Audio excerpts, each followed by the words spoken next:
kasih pemirsa, Anda masih bersama kami dalam Berita Papua. Untuk Anda yang baru bergabung, kami akan menyajikan kembali 3 berita utama hari ini. Waspada cuaca buruk, warga Merauke diimbau batasi aktivitas di luar ruangan selama 5 hari ke depan.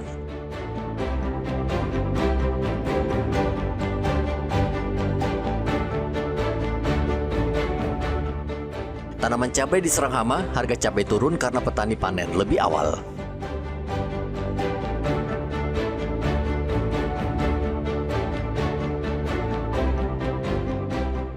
Pelaku tabrak lari belum ditangkap, keluarga korban laka lantas di Manokwari, blokade jalan.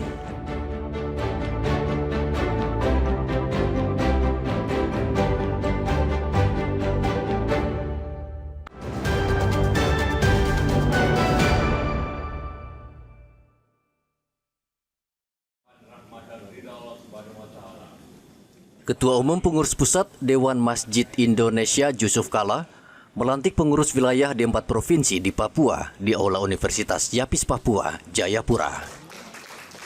Keempat pengurus pusat tersebut yakni Provinsi Papua, Papua Selatan, Papua Tengah, dan Papua Pegunungan untuk kepengurusan periode 2025 hingga 2030. Jusuf Kalla mengatakan Dewan Masjid Indonesia berperan penting memakmurkan masjid, bukan hanya sebagai tempat ibadah, tetapi juga pusat aktivitas sosial dan pendidikan. Dan Allah telah menjanjikan pada siapa yang mampukan mesti akan mendapat tempat yang bagus dan indah oleh Allah. Itu ketentuan Allah. Jadi pada siapa yang mungkin menurut bagi sedang berjemaah, itu tentu menjadi bagian baik. Namun sebagaimana tadi sampaikan dan juga pedoman daripada DMI ialah memakmurkan dan dimakmurkan karena masjidnya bisa besar, tapi kalau rakyat sekitarnya tidak mampu, tidak maju, tidak mampu, juga tentu kurang menjadi memakmurkan. Gubernur Papua Matius Fakiri menyampaikan program-program DMI sejalan dengan arah pembangunan pemerintah Papua, seperti digitalisasi layanan masjid, pengelolaan masjid yang bersih dan sehat, pendampingan hingga kabupaten kota, dan pengembangan masjid sebagai ruang edukasi, ekonomi, serta pembinaan generasi muda. DMI yang selaras dengan misi pemerintah Provinsi Papua, khususnya yaitu pertama, Papua Sehat. Masjid adalah pusat pembinaan umat yang sekaligus dapat menjadi ruang edukasi kesehatan. Program masjid bersih dan sehat, lingkungan hijau, serta masjid ramah jamaah yang dijalankan DMI mendukung upaya pemerintah dalam peningkatan kualitas kesehatan masyarakat.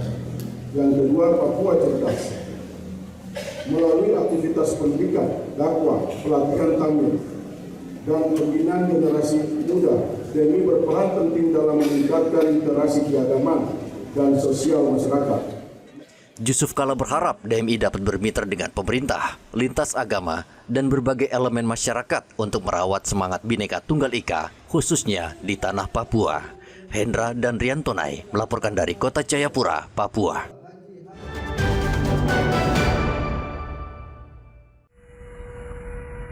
Badan Meteorologi, Klimatologi, dan Geofisika Merauke mengeluarkan peringatan dini kepada masyarakat di wilayah Papua Selatan untuk mewaspadai potensi cuaca ekstrim dalam beberapa hari terakhir. Menurut BMKG, hujan dengan intensitas sedang hingga lebat diperkirakan akan mengguyur wilayah Merauke dan sekitarnya selama 5 hari mendatang. BMKG juga memperkirakan kondisi ini akan meluas ke sejumlah daerah lain seperti Kabupaten Asmat, Mapi, dan Bovendigul. Pantau adanya pertumbuhan siklon tropis Vina di Laut Arafuru yang menyebabkan peningkatan arah dan kecepatan angin yang memicu gelombang tinggi dan hujan sedang hingga lebat. Kepada masyarakat diharapkan waspada dengan potensi hujan sedang hingga lebat dalam waktu yang singkat pada pagi, siang hari, dan dini hari. Berdasarkan pantauan BMKG, siklon tropis Vina ini sekarang posisinya semakin ke selatan, sudah di dekat Australia. Jadi dalam beberapa hari ke depan diperkirakan kondisi cuaca ini akan semakin membaik. BMKG juga mengingatkan masyarakat agar menghindari aktivitas di luar ruangan saat hujan deras disertai angin kencang, serta memeriksa kondisi atap rumah dan saluran air untuk mengurangi risiko kerusakan. Muhammad Ridwan dan Rian Tonai melaporkan dari Merauke, Papua Selatan.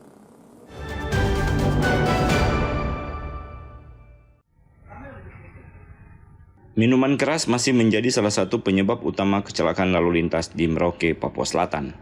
Sepanjang Januari hingga November 2025, Polres Merauke mencatat 23 orang meninggal dunia akibat kecelakaan lalu lintas dan pemicunya adalah minuman keras.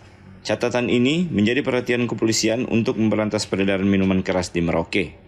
Menurut Kepala Biro Satlantas Polres Merauke, Ibda Joni Towin, sebagian besar korban yang tewas adalah warga yang masih berusia muda dan produktif, berkisar 20 hingga 30 tahun. Tercatat yang meninggal dunia adalah 38 orang, 23 diduga dipengaruhi oleh minuman keras. Rata-rata semua yang meninggal dunia adalah usia produktif. Itu data yang sementara ada pada kami mengenai kecelakaan lalu lintas yang meninggal dunia sampai saat ini.